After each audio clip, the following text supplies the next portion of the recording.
Hello. Hey guys. What's happening? This is going to be a short show today. I got something wrong with my rig. Either my UA box is failing or my interface is failing. I can't pass any signal for some reason, but here you go. Here's a prototype chassis.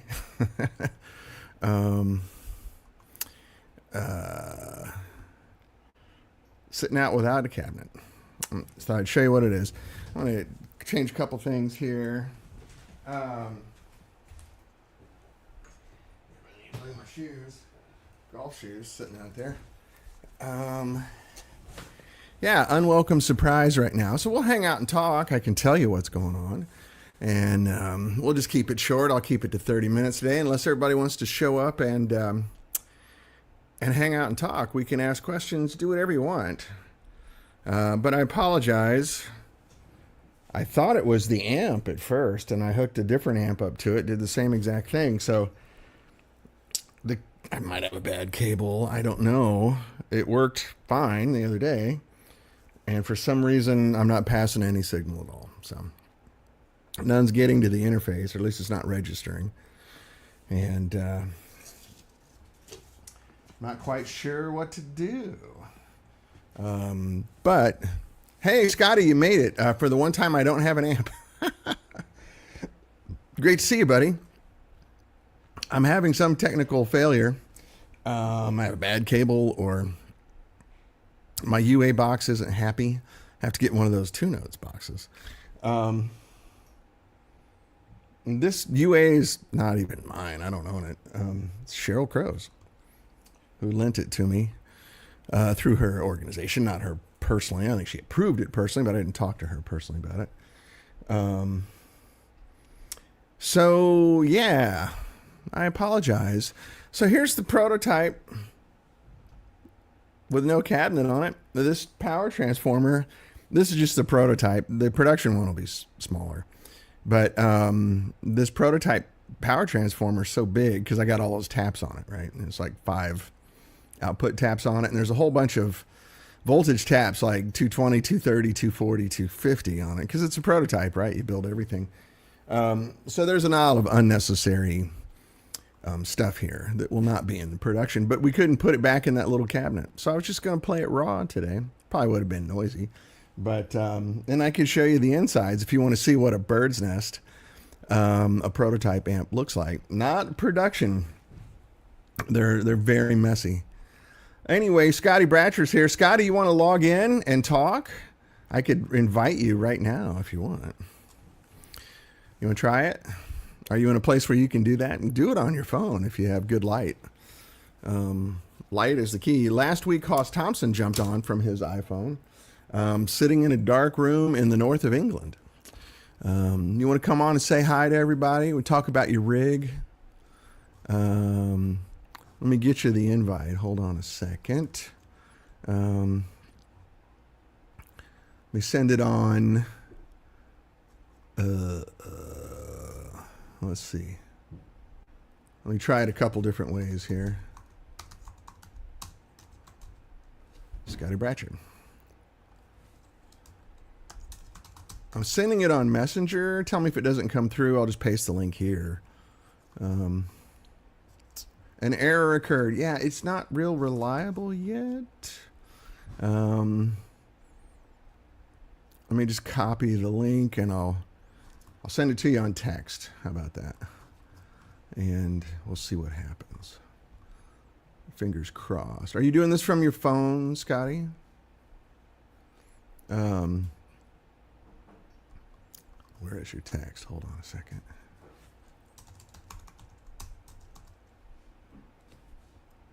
One second, guys. We're improvising here due to sudden last-minute technical failure. And tell me if that works, Scotty. If not, I can email it to you. You can just text me your email address and I'll...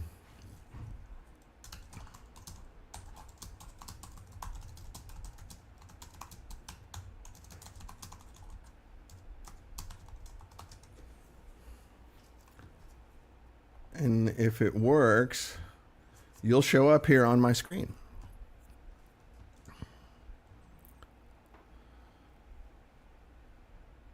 You're having a Dr. Pepper on the front porch. All right, perfect. I don't know that I actually have your email address, Scotty. It's not showing up when I try to send it. Can you text? If this doesn't work, text me your email address. And we'll try it.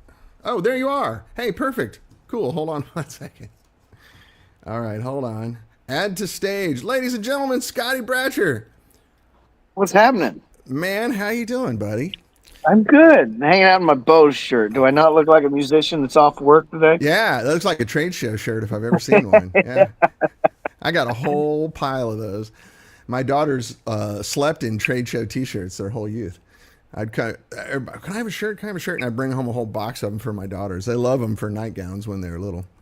I had so many Harley shirts before I ever owned a bike because we would play dealerships, and I'd always get the shirts at the dealership. Yeah.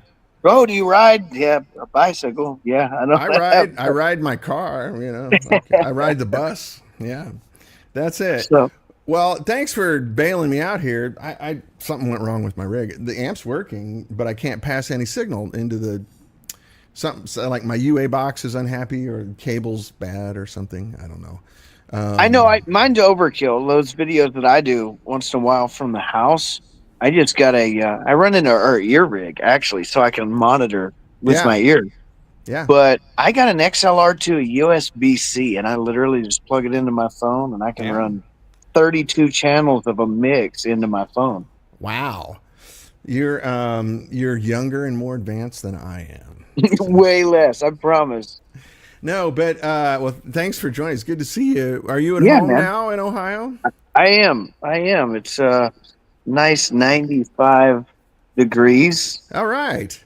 Good Midwestern weather. Yeah. Yeah, and it's been raining every day. So it's like the humidity plus the rain. Yeah. I know that weather well from Missouri. Yeah. So the mosquitoes are out then. Yeah. Pretty bad. I actually got my wife out on the bike last night. Cool.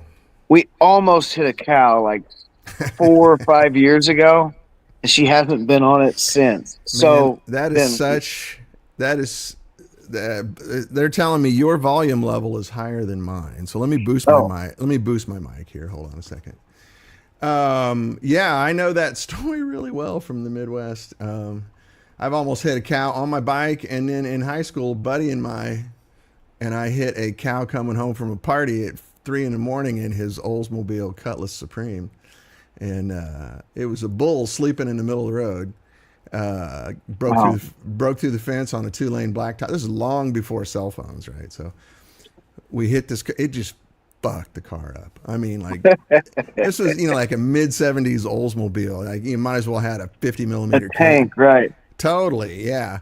Anyway, we knocked this bull over. He slid about 20 feet down the road. We thought he was dead, right? And we're just out looking at the car. Radiators dropped, fluids everywhere. Front end looks like it got hit by a sledgehammer. All of a sudden, the bull gets up. He's mad, and we had to go running. We went to some farmer's thing, 3 a.m. Hey, I'm sorry. I think we hit one of your animals out here, and we thought, oh, this guy's gonna kill us. He's literally gonna go get a shotgun and kill us. And all they did was apologize. Oh no, he got loose. I'm so sorry. Well, it's a huge deal if one of your animals hurts somebody in a car accident here. Oh, really? Yeah. He was being really nice so that you didn't wind up suing him with the deed to his house. Yeah, no, we were fine. Like the bull was alive, so I hit a deer. I used to drive. I had a Ford Excursion a few years back. Oh, that's quite a large vehicle. 9,800 pounds. Yeah. Yeah. I hit a deer at about 80, and the only thing left of it was like there was some meat hanging off of my antenna. Antlers, tail, and hoofs. Right. Yeah. It exploded on the road. Yeah. So for those of you that are just joining it, yeah, for those of you just joining this is Tales from the Midwest with Dan and Scotty. Scotty's out kind of a little bit. You're not in the sticks, but you're in a small town, right? From the sticks, yeah. I'm south of Dayton, Ohio now. Oh, okay. You had some family in Dayton and Cincinnati. My in-laws. Yeah, my mother-in-law's from Dayton. Okay. Yeah. Yeah, I'm probably 7, 8 miles south on the highway. I mean, Yeah. it takes longer than that to get there, but Well, yeah, so I was I born. grew up in the middle of nowhere. Yeah, I was born in Sedalia, Missouri, the state fair capital of Missouri, Salute, which only guys know the hee haw reference, but and then moved to Columbia, Missouri. So, yeah, small towns, and it's fun stuff. The Midwest is a really fun place to grow up. Because there's very little oversight of children there. Yeah, You can kind of just yeah, get away, and the attitude of my parents and everyone around, all the parents I knew were like, just don't be stupid. And if you get arrested, I'm going to let you sit in jail until Monday morning. So yeah, it's just, but do what you want to do. Just don't be a dumbass. yeah. And of course we were dumbasses. But so Oswald Bates is asking. He said, I came in on shotgun. What did I miss? So Oswald, I'm having a little bit of a technical failure here. Something's wrong with my rig. The amp's working, but it's not passing signal. I hooked it up to a cabinet. It works fine. I put another amp on here, did the same exact thing. So last minute, our good buddy Scotty Bratcher, who is right now the leading ambassador for 65 amps, it was generous enough to log in and join us. So you guys probably have a ton of questions for Scotty about his rig, because I don't know, at any given time, you're out on the road with 2 to 4 of them, right? Yeah, I've got 2 412s on either side of the stage. Right. So that's 16 12-inch speakers for those of you listening on the XM radio. And an MPEG 810 or 610 in between those. Yeah. So, yeah, you're pushing some air. Yeah. You're definitely moving some air. I don't know if you guys aren't familiar with Scotty. Let me rave about him for a second and embarrass him, because he's a humble guy and he's going to just go, aw shucks. But if you haven't seen this kid play, and I'm 60, so I can call him a kid. If you haven't seen this kid play, make time to watch him play. He's a blues guy, but he has a lot of rock and country influences, and he plays very authentic blues. Not, let me say this diplomatically, make sure nobody sees this. Not the typical white dude trying to play blues, right? He plays very authentic, heartfelt blues, and his hands are extra normal. He pays attention to the nuance and the art and the subtleties of playing real blues. And if you guys know what I'm talking about, there's very few people that do that. And there's a couple guys right now, I don't want to say names, who are known for being white dudes playing blues, and it ain't that great. It's a little bit rehearsed. It's a little bit, what's the right way to say it? It's a little bit pre-planned. It sounds like somebody went to music school a semester too long. Scotty is not that guy. He just throws down. He's a flamethrower. And you can tell when you watch him play how much he enjoys doing what he's doing. He really means it. It's not an act. This dude likes to get up and just throw down with the guitar and entertain a bunch of folks, and he's really dang good at it. So if you're not familiar with Scotty Bratcher, you're probably used to seeing him wearing a big hat. So seeing him in a baseball cap, you might not recognize him. He wears a really big Funny enough, What's that? Just found out. I said, funny enough, today I just found out my kid. I saw this interview with Alice Cooper one time, and he was explaining that to his kids, Uncle Alice was the guy wearing makeup on stage. That was Uncle Alice. Uncle Alice. So yesterday at the sitter, Aunt Steve. Yeah. Yeah, at the sitter, my son told everybody right in front of my wife that he wanted to go see his real dad. So the guy in the big hat. Yeah, that's. There's so many jokes I'm leaving alone there, but yeah, go ahead. Well, that's go. Oh, here we are, dog people, Dan. Oh, hey, what's up, bud? But yeah, so my kid, me in a hat, is big gray old dada. Yeah, that's right. This is just real bad. Yeah, that's it. Well, I mean, it's a cool, like, Comanche looking flat brim. You know, what's the word? What was the movie in the 70s? Billy Jack. They're kind of a Billy Jack Yeah, thing. that's it. Thank you, Billy Jack. Exactly what I was thinking about, which is a dang cool look. But anyway, make time. Scotty, if you have any particular videos you'd like to share, anything, feel free to post it here right now. But Scotty plays a lot of 65s. Scotty has a penchant for prototypes. So he has, through due diligence and research and work in the internet, found several of my prototypes. And some of them I'd actually kind of forgot what was inside of them. And he plays them. One of them is a 100 to 120 watt amp that we made for John Shanks and Keith Urban. And we call it the Shankenstein because it's just such a big monster.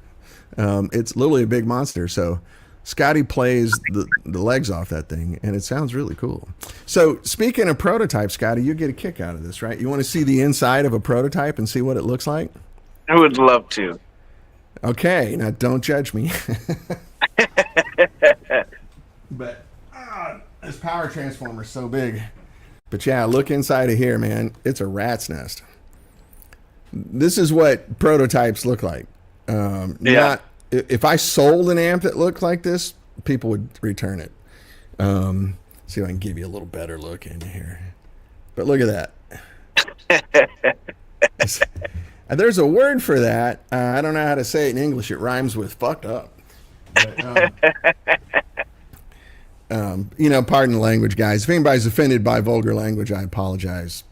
We're grown men. It's kind of cool though, because I mean, to me, you know, the art. There's an art to what you do. There's an art to that.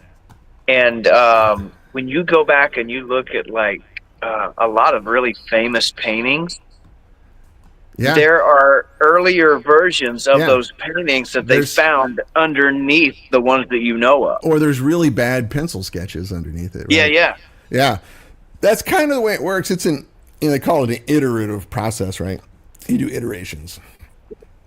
And your priorities change with each iteration, because at first it's like, let's just pass signal, make sure it works, right? And then, okay, what do we need to do? Well, you know, it's noisy. Okay, we're going to lock down the noise. All right, and that's the second iteration. And then the third iteration is, I need more treble. You know, where are we going to put the treble? We're going to put it on the input jack. We're going to put it on a volume knob. We're going to change the circuit around the tone stack. Are we going, you know, like there's a lot of ways to add treble in different places that has different characteristic. And you don't know which one is the one you want until you try them all. There's some oddball parts in here. There's some Zycon Chinese caps, you know, that probably were just in a drawer in the shop. And there's a Jensen paper and oil cap in there, which is kind of a hi-fi cap.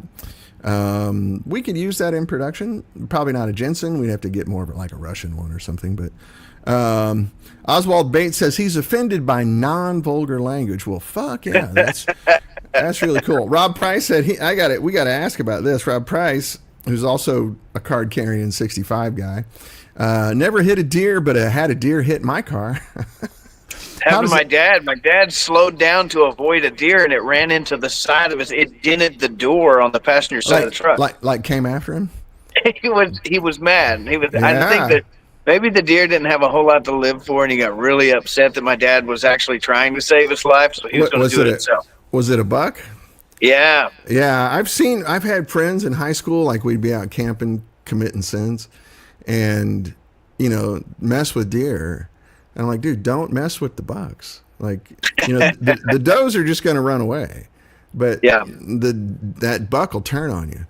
And if he puts his head down, I hope you have a will, you know, like.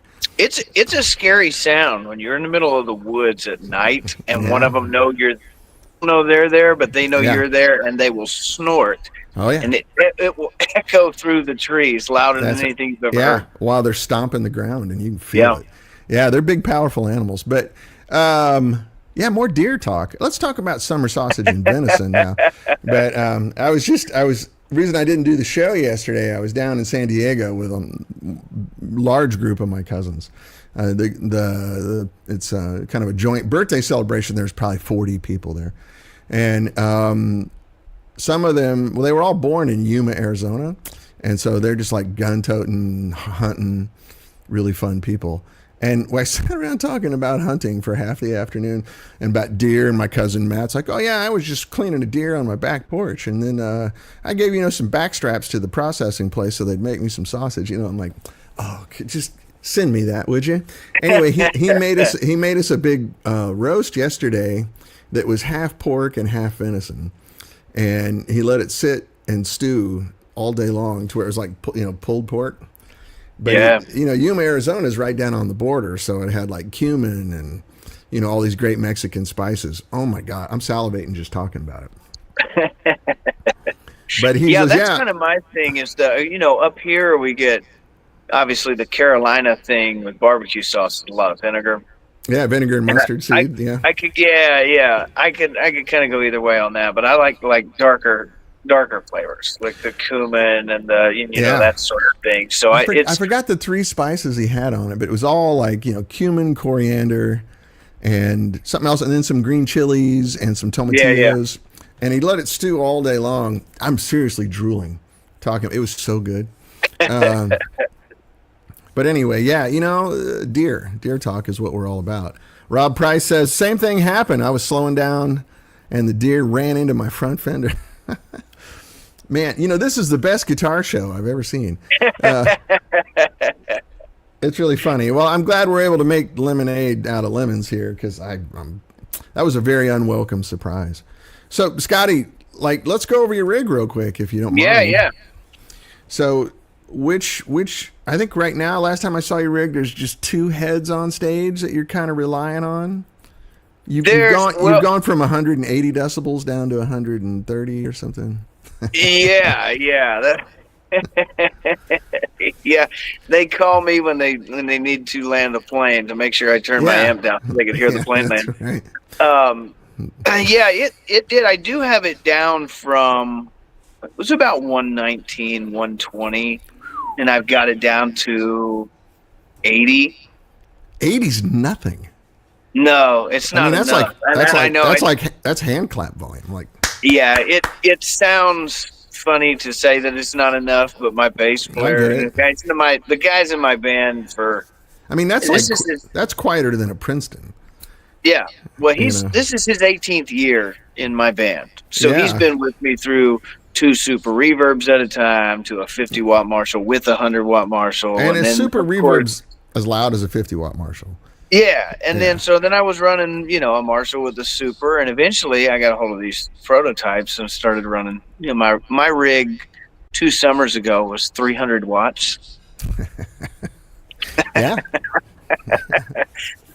Because the headroom, it's not really a volume thing. It's more about the headroom. But no, I get it. There's some value also to having that much glass behind you, like all those tubes. It just has a thing. I don't know what the adjective is to describe it, but you can certainly feel it, and it's very encouraging. You feel like, man, I can get away with anything right now. Yeah, I'm going to take some chances, and it works. Yeah, well, and when you're that loud, it forces you in a way to become better. Yeah. Because there's no way they're not going to hear your mistakes. every clinker comes through at 120 decibels. Right. Yeah. So what I've been doing, and because I've got to get you, you and I, we discovered whatever funky sound the one is making. I have no idea what it is. Oh, that's right. Yeah, you just need to get it here. We'll figure it out. So lately, my rig has been with that in functioning order. I'm actually running the 2 notes as an attenuator on stage. So I'm coming out of the Shanks amp, 120 watt. Yeah. And I'm splitting that signal. And the right side goes to the right side of the house. The left side goes to the left side of the house with what they call the double tracker. So it actually is slightly behind on the left side. Like 10 milliseconds behind. Yeah, I mean, so you get some big shoulders when you do it. You can adjust it up to the point where it sounds like 2 really drunk guitar players. It's a great sound. I mean, I double every time I've ever recorded a guitar since first time I actually recorded to tape was like 1980. And Yeah. every great engineer I've ever worked with, you put your guitar apart, they roll the tape back, pan it hard left, and go, all right, play it again, and Yep. play it exactly the same way, and all of a sudden, 1 and 1 equals 3. The guitar just sounds Yeah. enormous, you know. Yeah. So I've got that going on, and then more dog. Hey, buddy, what's up, dude? Um, so yeah, I've got that going on, and then up the center, because the reason that I'm running a 2 or 3 amp chain is because I started experimenting with the Strymon Lex. I had a Leslie 122 in my rig twice now, and I've taken it out both times. A lot to carry around, yeah. Yeah, I mean, there was a point where it was like, okay, is it really that big a deal when we're running 2 610s, 4 412s, 7 heads on stage? Is it really that much worse to bring a 122? And then when you pick it up, yes, yeah. it is. It is actually. Yeah, and your crew guys are probably, Yeah, they just wait to see what gets loaded in the van every gig. Like, what's it going to be this week? remember that scene in Blazing Saddles where at the end they were trying to slow down the cowboys coming into town, so they put up the J. Lepetamine throughway out in the desert with the arm that went up, and it was 10 cents. And Slim Pickens goes, what'll that asshole think of next? Your crew guys must be going, holy moly, like what? Yeah, they love me. Yeah. Hopefully you pay them appropriately, but yeah. But yes, appropriately, yes. Yeah. But yeah, so the way that it really, the reason that I went to a 3 amp rig, it's not really about compensating or overcompensating for anything else. It's actually got a purpose, and I run left and right delay, left, right, center.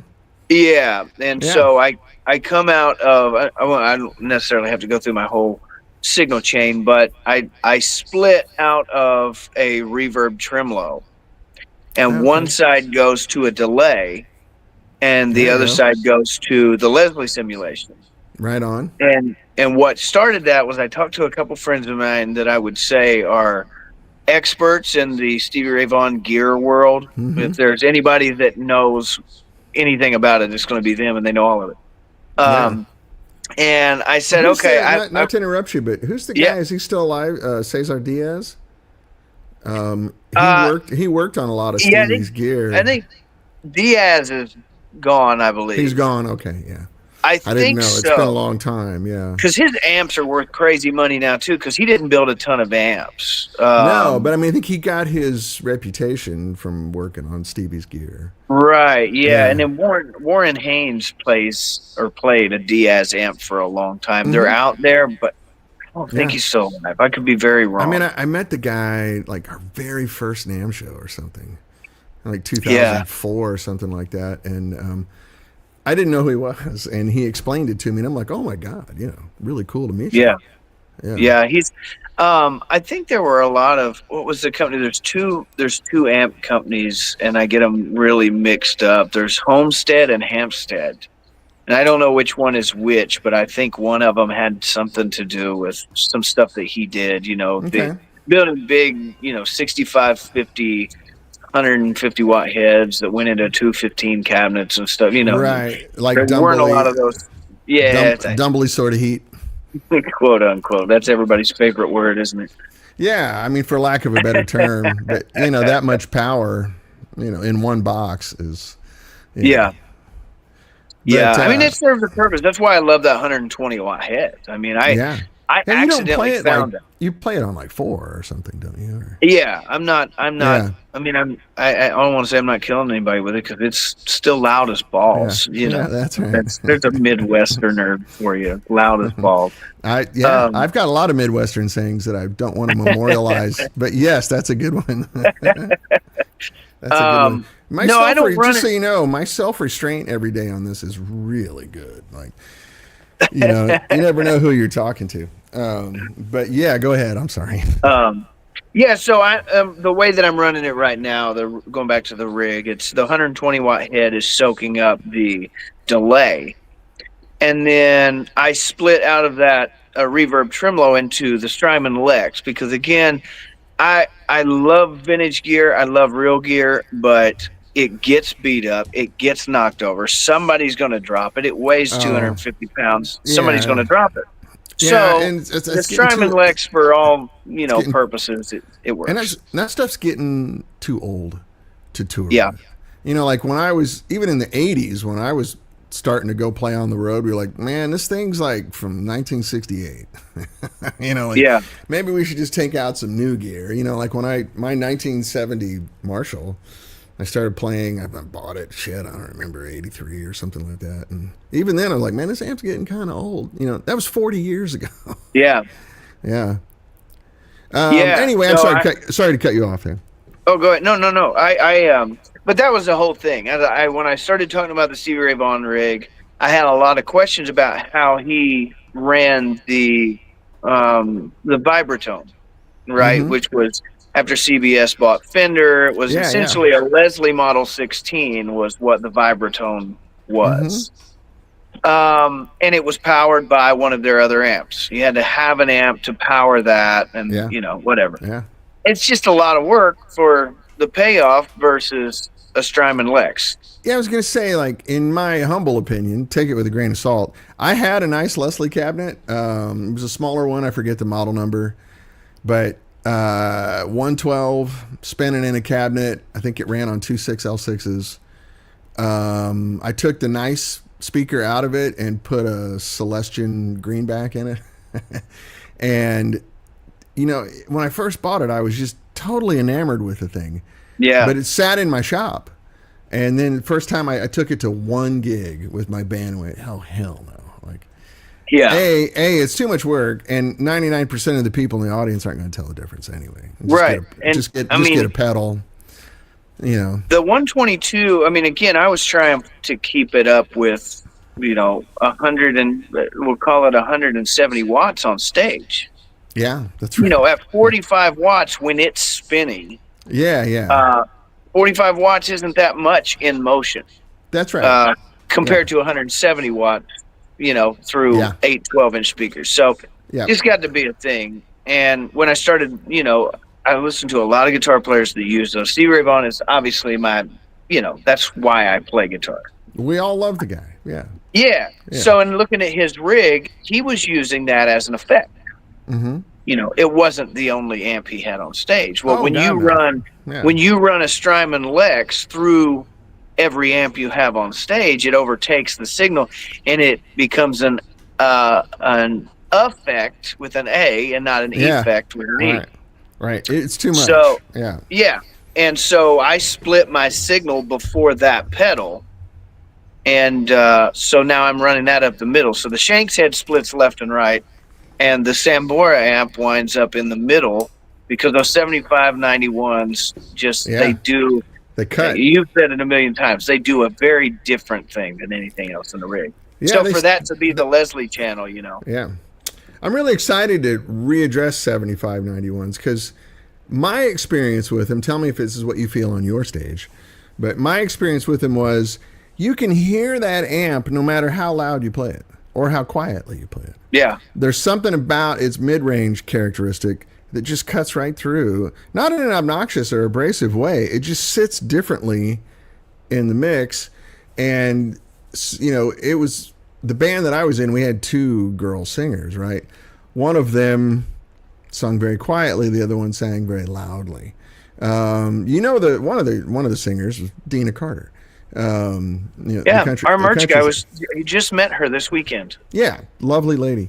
She and my wife are really close friends. She's moved to Florida, so we never see her anymore. But she used to live 2 blocks right over here, and her son went to school with my daughters, and we ended up playing a lot of music together. Dina sings like an angel, but she sings very quietly. Is an acoustic guitar singer, right? The other singer in the band is a girl named Chrissy Guerrero, who's really well known here in Southern California in the Latin music scene, and she sings like freaking Robert Plant. She can hold a microphone this far away and kill it. You can see the sound man going, "Oh my god!" So I used to have to balance those two, so I could take a Stone Pony on that stage and keep it down, no matter what, and I could hear it all the time. I could always hear. I was never going, trying to lean into it, trying to hear myself. I love that. I was literally heartbroken when the tube supply went to crap. So I'm really excited with this transformer. This transformer will not be this big. This is just prototype. That thing weighs more than a 20-pound watermelon. But I'm excited to get back into that tube and do it now like this, so I can make it, 47591s, and we can run it at whatever wattage you want. This amp actually, the prototype I robbed a chassis for it. It still has a master voltage in it. So like I can put this on 2.7 watts and then turn the master voltage down. Oh wow. I can turn the voltage down so low that the tubes quit distorting. Wow. You can turn it all the way up and it's crystal clean. And it's so quiet you can hear your guitar louder than the speaker, What's going on here? I keep seeing stuff. Anyway, I have a little crew here working today, so if you see some fellas, just say hello. But anyway, so, and your 7591 amp is the one we need to get back, right? Yeah, it was originally 6v6s when you built it for Richie. That's right. Yeah, you converted it. Right, that's right. That amp is how you and I wound up on the phone together for the first time, because I was looking for a Stone Pony. So I had... They're hard to find. Not all at the same time, but I've had 3 of your prototypes. I know. And the very first one I had, I didn't realize was a prototype until about a year ago. You and I were talking about it. Yeah. It was Stone Pony number 7. Yeah. 007. So what the serial number on that was like, what was that? 910-007 or something like that. I don't remember, but that sounds right. But anyway, whatever it was number 7.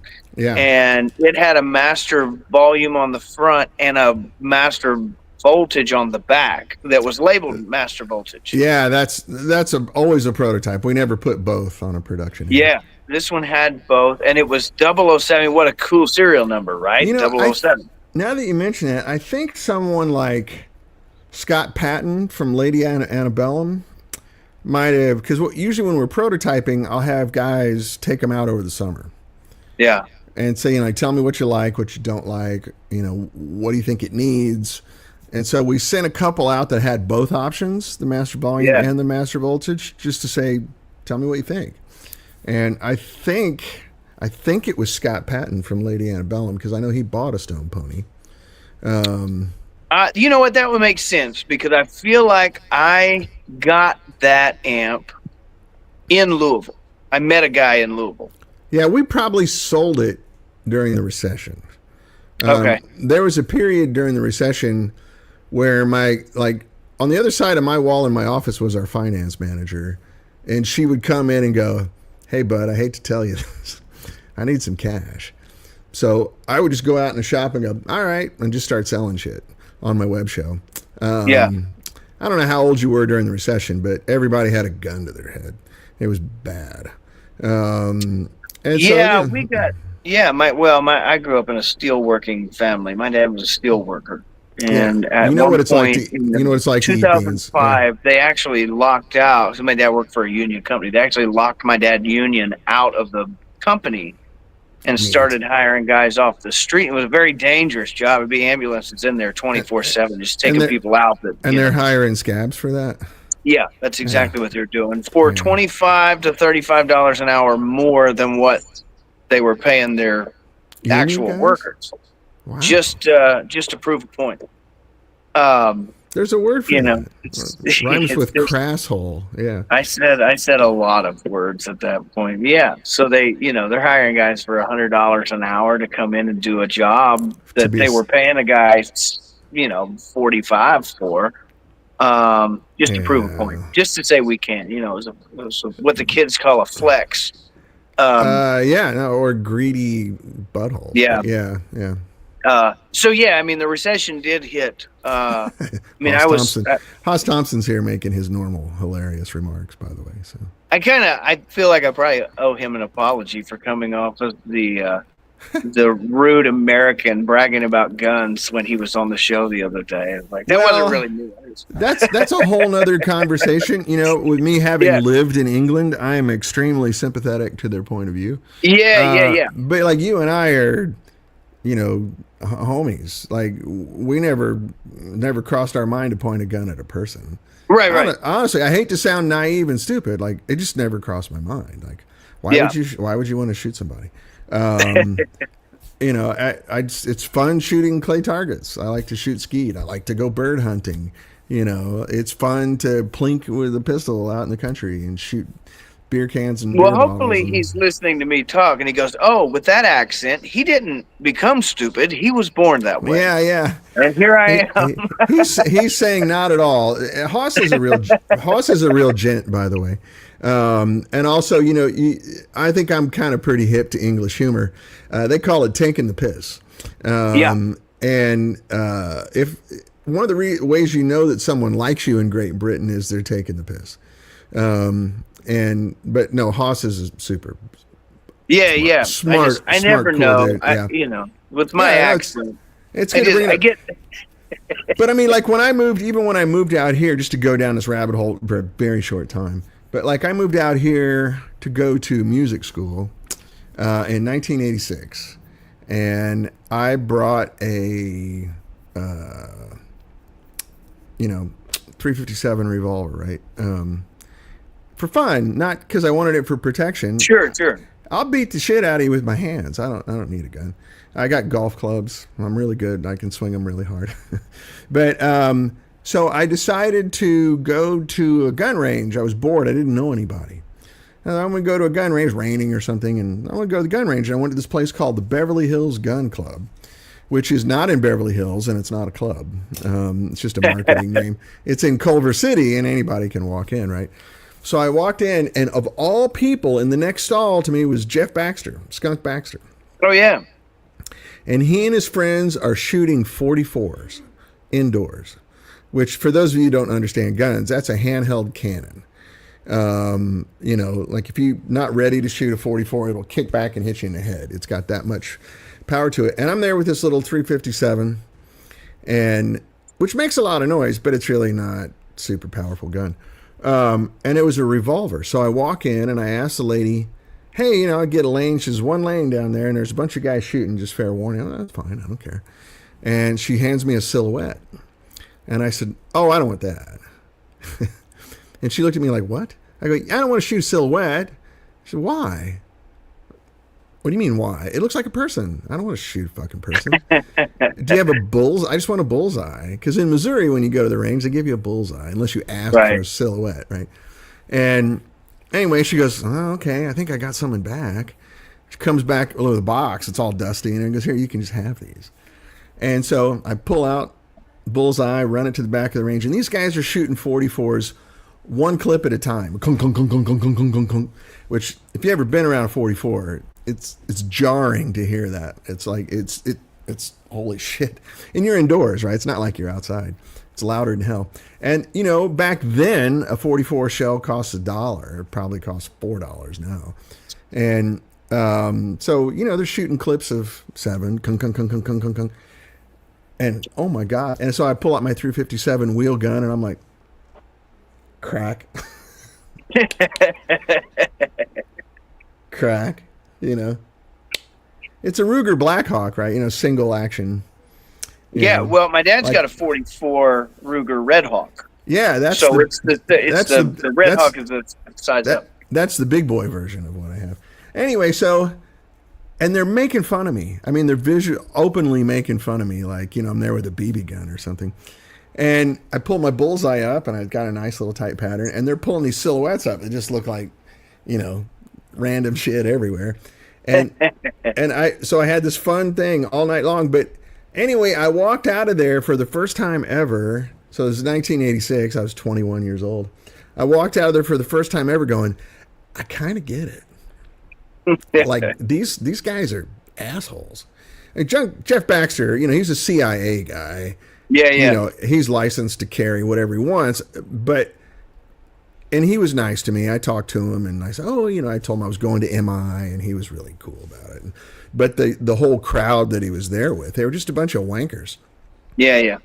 And that was the first time ever. So, like, growing up where you and I grew up, I never understood, why are people so freaked out about guns? Yeah. There was no murders. Like in my hometown, Right. I remember, well, not in gun murders. We were always on that Forbes list of small towns to live in, and we were always in the top 10 in the country until like I think about 1990. There was one murder. There Yeah. was one gun murder. It was crazy. But so, and then when I moved to England, they've got a very violent history. You think our history is violent. They took over the world basically. Yeah. The whole thing about the sun never sets on the British Empire. They took over the whole world by force. And so they have a very violent history. So they're just at a different place than we are about violence and guns. Sure. And so I completely got it. And I understand and then also the other thing, when you're in Europe or any other country, the press over there only depicts Americans as crazy rednecks. They think we're a country of 340. You're going to want to get me off your show real quick. No, my God, no. You're the opposite of that. You're the opposite of that. But we have a lot of idiots in our country. We have our fair share. Sure. And so it's very entertaining for them to make us look stupid. And I get it because we kind of dominate, so much. Like one incident that always sticks in my head, I was talking to some guy and he was going on and on about, it's just American shit everywhere and I'm so sick of it, and American TV. And he's sitting in a Ford wearing Levi's, listening to rock and roll on the radio, eating a Big Mac. And I'm in Trafalgar Square, like central London, nice place, right? And there's a Dunkin' Donuts right there in Trafalgar Square. There should not be fast food restaurants in Trafalgar Square. Yeah. And this is one of the world famous locations on earth, right? And there's a Dunkin' Donuts and there's a DJ on the radio there with American accent playing American rock and roll, and he's wearing American clothes, eating American food. And I kind of went, all right, I get it. That's kind of fair. Like if you and I went out everywhere and there was nothing but British stuff everywhere, we'd kind of get sick of it. So I kind of but you think you got to have those experiences to get sympathetic to it. Otherwise you just kind of go, what are they talking about? Like, what's the big deal? Yeah. And when I moved out here, I realized these people don't shoot guns for fun. They don't shoot guns for sport. They sit around wanking, imagining shooting people. Sure. Gangbangers or getting in some Clint Eastwood style gunfight in the hood or something, which is never going to happen.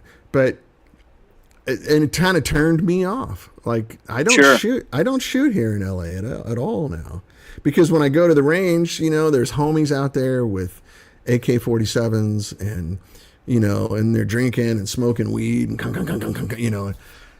don't want any part of that. Right.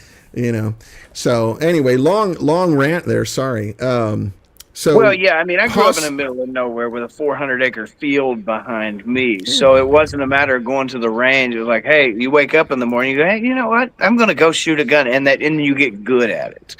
We used to do it out of boredom. Like literally, my dad was like, "What do you want to do?" I don't know. You want to go throw some clay targets in a field? So yeah, okay. And coming from the country like that, I feel like city people with guns are terrifying. That's right. Yeah. I am not one of those. Yeah. It's like giving a 16-year-old a Tesla. Like, don't do that. But or you'll get a kick out of this. My grandfather and I would get bored, and he'd go, "Well, let's go out," and we'd go out in the country, and he would take a grocery bag and fill it up with hedge apples. Most people don't know what a hedge apple is. It looks like a human brain. It's like this big green thing. Right. I'm colorblind. I thought they were yellow. I learned something today on your show, Dan. Yeah, there you go. This is brought to you by NPR. But and he would just throw them up in the air when I was a little kid, and we'd shoot them. It's a different thing. And I just thought of them as fun. I respected them. I wasn't allowed to play cowboys and Indians where you point guns at each other. Yeah, never. Yeah. Yeah, and schooled in protocol and safety measures and all that kind of stuff. And by the time I was in third grade, they felt comfortable taking me out bird hunting.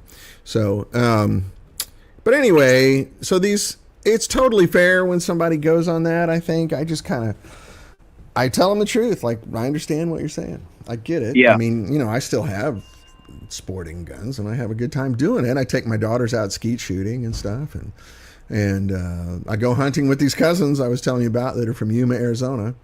We go down there and hunt dove and javelina and gamble quail down there. You know, the one's got the little feather on it. Oh, yeah. Man, those things taste good. But that's out in the desert. We're out there with the border patrol guys. It's right on the border. Anyway, enough of that nonsense. Sorry. So you get two Midwesterners together, and next thing we're going to start arguing over Massey Ferguson versus the Ford tractor. But well, Ford will win that one. Yeah, see, there you go. Ford will always win because there wouldn't be a Massey Ferguson if it wasn't for Fordson. Yeah, that's right. So, yeah, my dad still calls people a mean Massey Ferguson.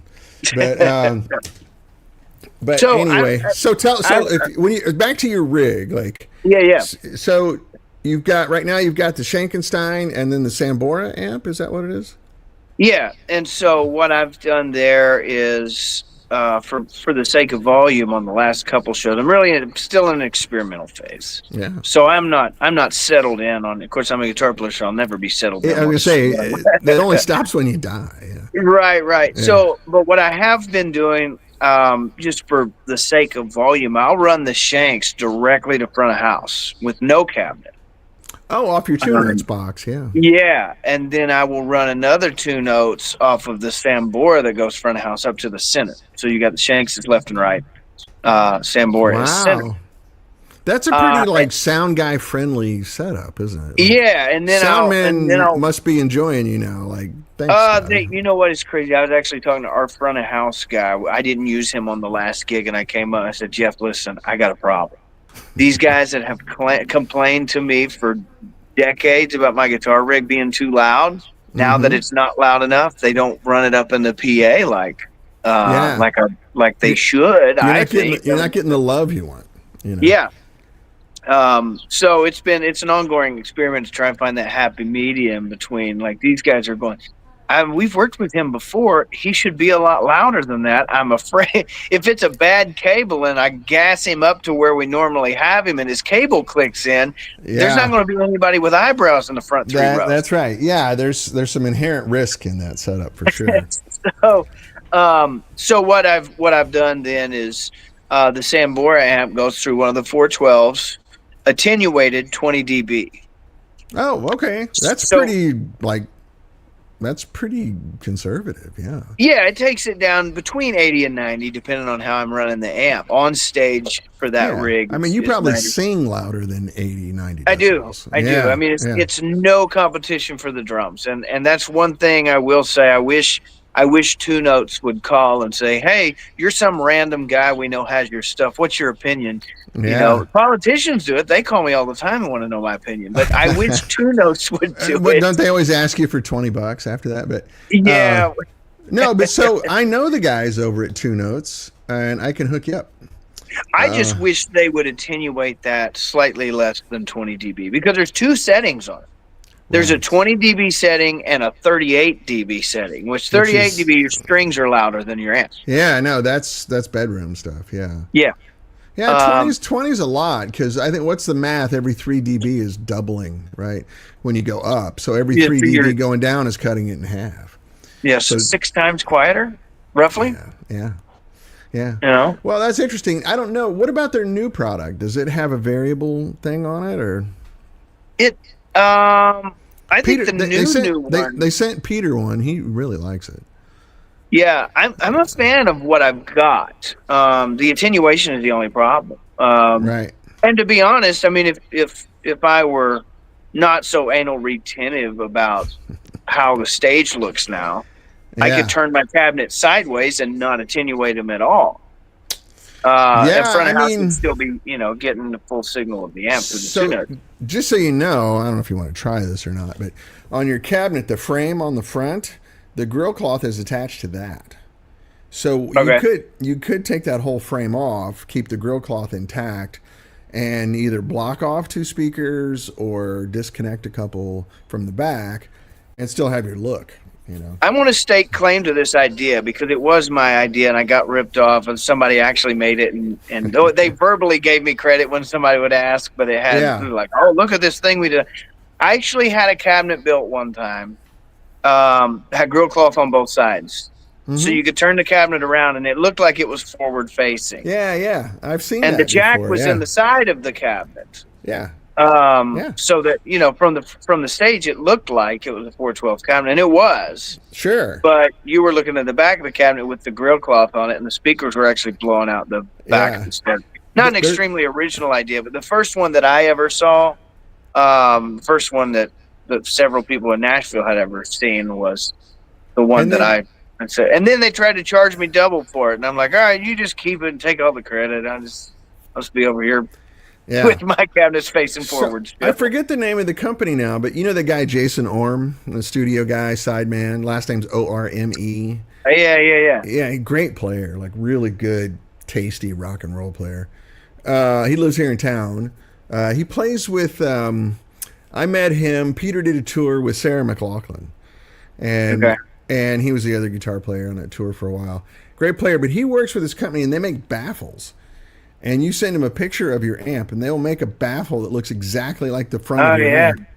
So he played, like the time I saw it, he was in front of a Marshall 412, and it was his baffle, and he rolled it right up in front, and it looked exactly. I mean, when you're right up there, you can see it, but if you're more than 10 feet away, you can't tell. Yeah. And you push it right up against your amp, and it looks exactly right. And it knocks a lot of sound down, but your amp's still breathing. Yeah. You're not hitting any load. I had never seen one in person until we did a show. We were in Memphis at BB King's, and they had something like that. They looked like two little deluxes. Yeah, but they were just big padded baffles. They were even. I think they weren't quite as deep as a deluxe. Maybe 4-6 inches deep. Yeah, they're only like this, Yeah, these were maybe a little thicker than that. I can't remember the name of the company it was, but I mean, it was really cool. I can probably find a video here if I go to YouTube really quick. Anyway, you can check it out. Jason Orme, nice dude. He's a total bro, and just great player, like really fun player. Let me see if I can find it real quick. If I can't find it quickly, I'll bring it. I'll send it out. I'll put it up on the fans page. Let's see. Finally having a moment to post this. Yeah, this is it. I think this is it. Let me see if I can. Oh, no, that's Instagram. Don't make me do that. Let me just. Yeah, this is it. This is a little one. This is not the one I was thinking of, but same concept. This is a little one. He showed a little. I'll put it here for everybody to see. That way you can check it out. Because I forgot the name of the company, but he mentions it here. Yeah, there's a lot of solutions. Peter did a plexiglass thing for a while. I've done it. My thing with and I'm the weird guy. Like I feel like it sounds weird though, doesn't it? I feel like it works for everybody but me. All these cool ideas always work for everybody but me. But I always had issues with it bouncing back into the microphone, and whether it was in wedges or in in-ear monitors, whatever it was, it just get this sounded almost howling kind of sound, Yeah, and it always drove me nuts. I was like, man, I've worked really hard to get my guitar sounding the way I want it to sound, and it hits this plexiglass and it sounds like super thin or whatever. Yeah, there's a word for it in German. It's a Scheisse. I don't know how to translate it, but yeah, no, it's a tough one. Yeah, that's cool. So, and then lately you've been running like Dr. Z and a divided by 13 in your rig as well. So the divided by 13. I'm not offended. Don't worry, you can talk about it. No, the truth is, Tom Murphy, Gibson Tom Murphy, had that divided by 13 at his house. The Dallas Guitar Show was happening. Dave Henson from Killer Vintage, who owned the amp, said, hey, if you're coming down from Nashville, go over to Murphy's house, grab that divided by 13 and bring it to me, and we'll throw it up for sale at the shop. At the show, the amp didn't sell at the show, and Dave didn't want to drag it back to St. Louis from Dallas. So he goes, I said, hey, Dave, I'll go get that amp out of the car. He goes, I don't feel like dragging it back home. Just keep it. If you could sell it for X amount of dollars, that's what I need out of it. So that's the best kind of amp right there. So I've had it for 10 years, and I never did sell it. I What also do they never call tried. it? Oh, so it's a stowaway, basically. Yeah. So that amp actually, and I've used it. I've used it when I was in the country band. I would I'd like Divided by backline the whole 13s. guitar rig. I would bring Yeah. my guitar rig, which was at the time the Sambora amp and a 212, and Mm-hmm. then I brought that divided by 13 for the other guitar player because everybody was coming in on the bus for a lot of these Midwestern shows.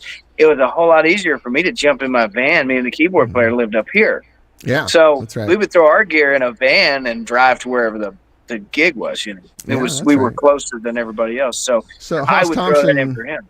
yeah, Haas Thompson mentions here. I find on big stages with wedges, when I had unpotted pickups, the wedges just caused them to squeal. They sounded great, but couldn't put up with squeal. Yeah, because Haas, you and Scotty have something in common here, is that you like to play louder than dog doo doo. Uh-huh. And so do I. I just can't. I'm just too old to do it. But so no, I like Divided by 13. I mean, the original stuff.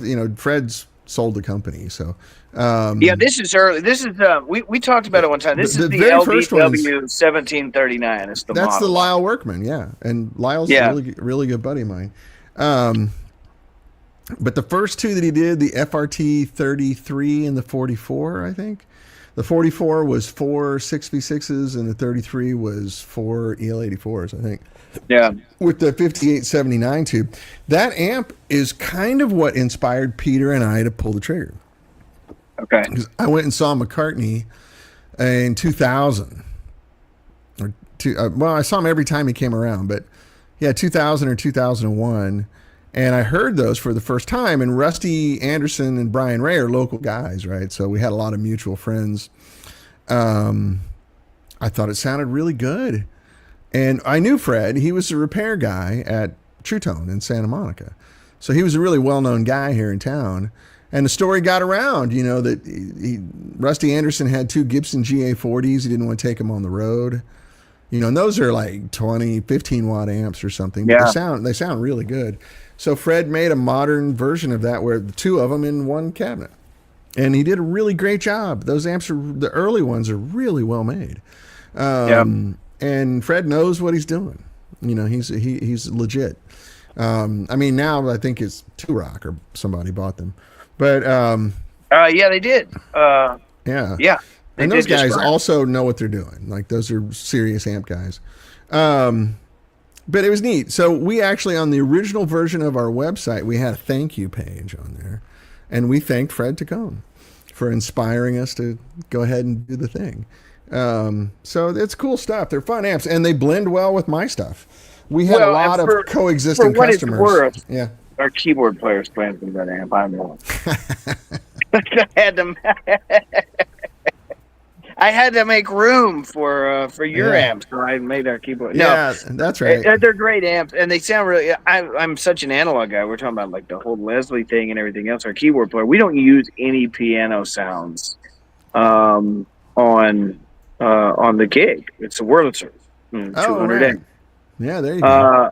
and so those just don't sound as cool run direct. So I run him into a guitar amp like they would have in the 70s. Put a little tube texture around it. Yeah, I get it. Makes perfect sense. And then the whole Dr. Z thing, I don't currently have 65 amps with EL84s, and I don't currently have one with 6 KG66.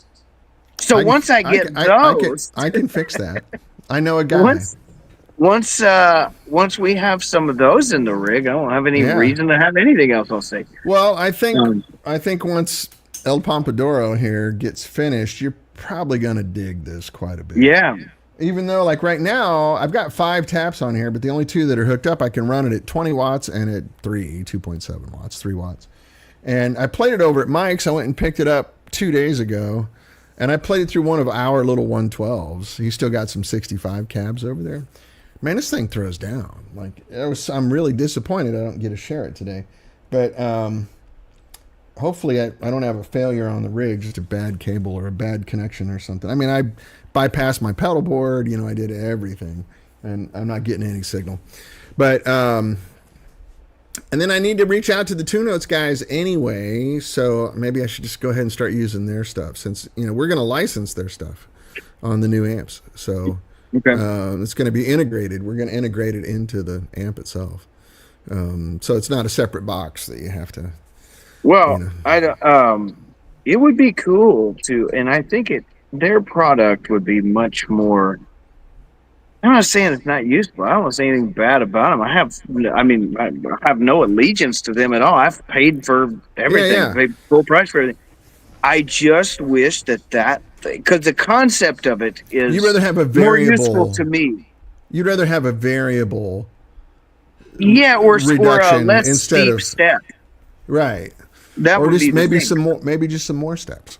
Yeah, yeah, And because I know the aux is way more variable. What's it got? 5 attenuation settings on it.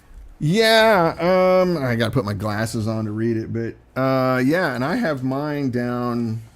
I have no cabinet hooked up to it. Right. So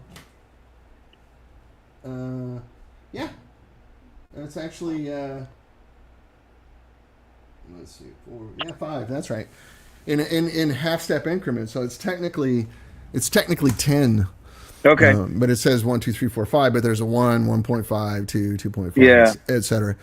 But the thing is, when we get those, I'm going to have the raw version of it. And I was in the software business before I started an amp company, so I'm going to play with the firmware on it, and we're going to do some stuff.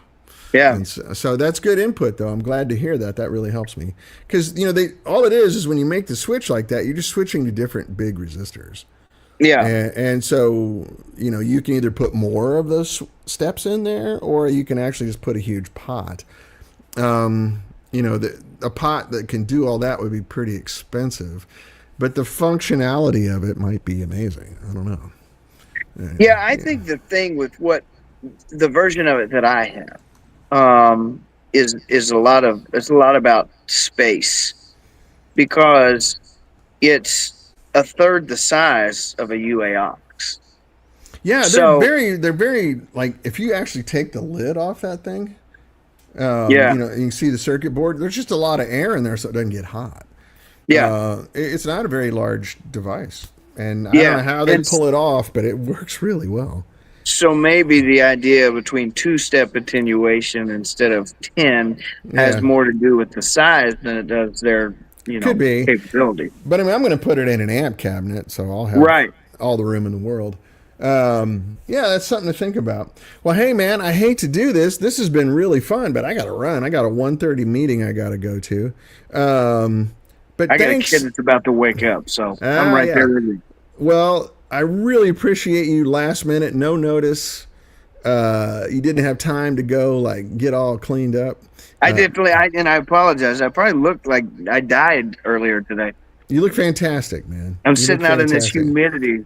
Yeah, you look like it's July in the Midwest, dude. I get it. It is very much July. Yeah, little rosy cheeks and a little Yeah. glow on your skin, as the ladies say. But anyway, no, I really appreciate it. I think everybody's really glad to see you and say hi. And I want to say in public how grateful I am that you support us so much. Oh man, You know, and I'll be honest, and I have to make this known because I was the obnoxious guy posting on your page constantly, like, "Who's this guy? What is he doing? And how much money does he owe Dan for all?" yeah, that's right. Truth is, Dan, No, long before we met, I was playing your stuff, and I am a huge fan of your thank stuff. I have you. been for a long time. So the fact that, and Yeah. just as a fan of your, company and everything else, it's Well, a thank really, you. really, really cool thing to see somebody that runs a company like you, Well, as thanks. humble as you are, and be as involved with the people that play your stuff as you are. That's Man, very important to a guy like me. it's really a sincere pleasure. I mean, thank you for saying that. That's really kind. It's really a sincere pleasure to work with most of the guys that I work with. Not all of them, but most of them. I used to be you, right? And so I quit playing music for a living in like 1992. That's a long time ago. Yeah. You were probably a toddler then. So And well, depending on what part of '92, I was about 4 years old. yeah, that's right.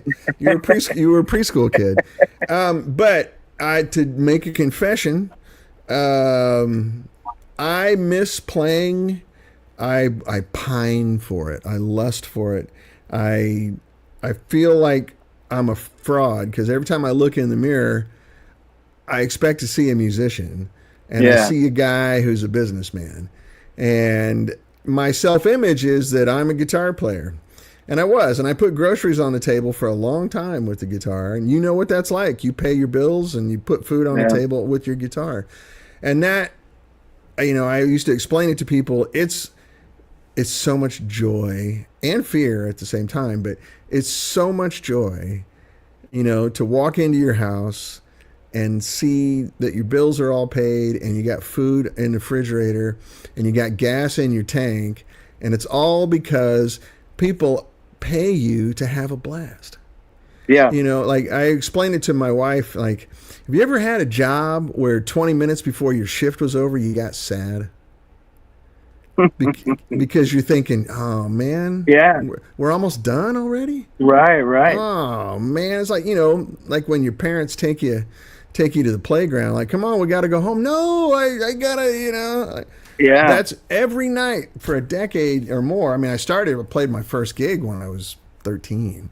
I'm like, oh man, I'm looking at the clock, going, shit, like I don't want to stop. Yeah. I still feel that way. And as a matter of fact, I'm going to go have lunch with Chrissy Guerrero here, and we're talking about getting something going again. But Yeah. so for me, the reason I bring all that up is it's a real pleasure to be at least in that ecosystem. Man, it's really. Cause I know you got to go, but I have to tell the story because it's one of the craziest things. I got like 5 Okay, minutes. That's fine. I'll make it short. It's one of the craziest things I've ever not craziest, but when I was talking to Tom Murphy the other day, right? He's telling me he's from Illinois. Mm-hmm. He never planned on. He's from like Carbondale or something, isn't he? So he never moved to Nashville to, beat up guitars. Like he's like, because I never. Most people don't understand. I didn't move here to work on guitars. I was a guitar player. I wanted to know, and he goes, but it's so crazy. And this is when it clicked to me. Basically, exactly what you're saying with the guitar player versus the businessman. And Murphy's done all these great guitars for like Jimmy Page, for example. He's the pinnacle of the business. Yeah, no, he's the top So he level said, guy. I finally met Jimmy Page the other day. I said, what are you talking about? I said, you did all those number ones, all those number twos, all the whatever, the custom, the three pickup custom. He goes, I wasn't involved with Page at all. They went to England, took pictures of the guitars, brought the pictures back and set them in front of me. He goes, when we did the double necks the other day, they finally got Jimmy Page to come here, and he came up to me and he goes, to the guys, yeah. So he comes up to me and he goes, hey, Tom, I'm a really big fan of yours. It's really great to meet you. And Tom goes, he goes, what am I going to say? Where did you see me play? Yeah, right, exactly. He goes, do I really have anything to complain about? No, what a thrill, Yeah. I get that a little bit, guys like you and some of the big names, that I work with, they're very nice to you, and it's really great. But if I'm going to tell the truth, all I want to do is get up on stage with you. Sure. And get up and rock and roll. But I mean, I just can't do that. I got responsibilities. I'm a grown man, and especially living in Los Angeles, you can't make a living playing guitar out here. None of the gigs pay. They do pay to play. Like I was doing pay to play in the '80s. Like we had to buy all the tickets. You bought all the tickets for $3 a piece, and you sold as many as you could for $8. Yeah.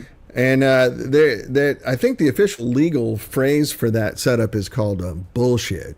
But no, I just miss it. Like I just want to play all the time. So anyway, this allows me to keep one foot in that world. And also, I don't know, I feel like I know what it's like to be you. I know I've stood on stage and I know what I need out of an amplifier to feel confident to do my job. I don't need it to make me look good. I need it so that I don't have to worry about it. And that's I think the difference between a professional musician and some guy who's, Sunday afternoon partier. You need to plug into your amp, turn it on, get the sound you want, and then go do your job. Right. I need to be able to entertain people. I need to be able to sing correctly with nuance. I need to be able to jam with the people in the front row and be an entertainer, and pay attention to my band. You know, I need to keep that 2 and 4 in one ear, and I got to make sure I'm hitting harmonies right, and you know, all the stuff. Not worrying about my amp. You know? Right. It's just got to be that way. So it's really fun. That's a long response to your nice comments. I appreciate it, but I feel, you know, I feel like I got a little more, what's the word, visibility or reality in this world, in the amp world, than a lot of guys do. Yeah. And you know, as a guitar player, there are so few guys that have done it from the ground up that we can call. And so, you know, how many times have you been electrocuted because you're inside an amp? You know, I can call a guy my age, and I hate to be that downer, like millennial guy that hates all the other millennials, but I do. Because I call somebody my age and say, what do you know about this amp? And I go, well, the book says, yeah, but I need you to stick your screwdriver in there and fry yourself 2 or 3 times before you could actually tell me that what the book says is true, you know? Yeah, that's right. Well, it's also, you know, describing something that you haven't experienced doesn't work. Right. You know, like I always use the bad analogy of like trying to describe the color red to somebody. You know, I have something that's red here, you know, like, hold on a second. You got to hold it up and go, that's red. Right. Oh, okay, I get it. So if you've never seen red before, how am I going to explain red to you? And how are you going to, as an amp maker or repair person or just technical support or whatever, how do you explain that to somebody who's never done it? Right. You know, they just have to guess. Hoss Thompson, nice comment here. Mate, you're a musician. It's like being a Catholic. You may not be practicing, but you're still in the club. Yeah, that's right. Once a Catholic, always a Catholic, right? Anyway, so it's really fun for me. It's an honor to be, you know, still in this world. And you know, to be honest with you, when I'm out going in the straight world, I'm acting. I'm not being myself. I'm editing myself. I know how to edit myself. I know how to limit myself to conversation and vocabulary that's socially acceptable in the real world. Sure. But that's not who I am, you know. But I have to be. I'm a dad. I'm a husband. You know, I own a business. I got a mortgage.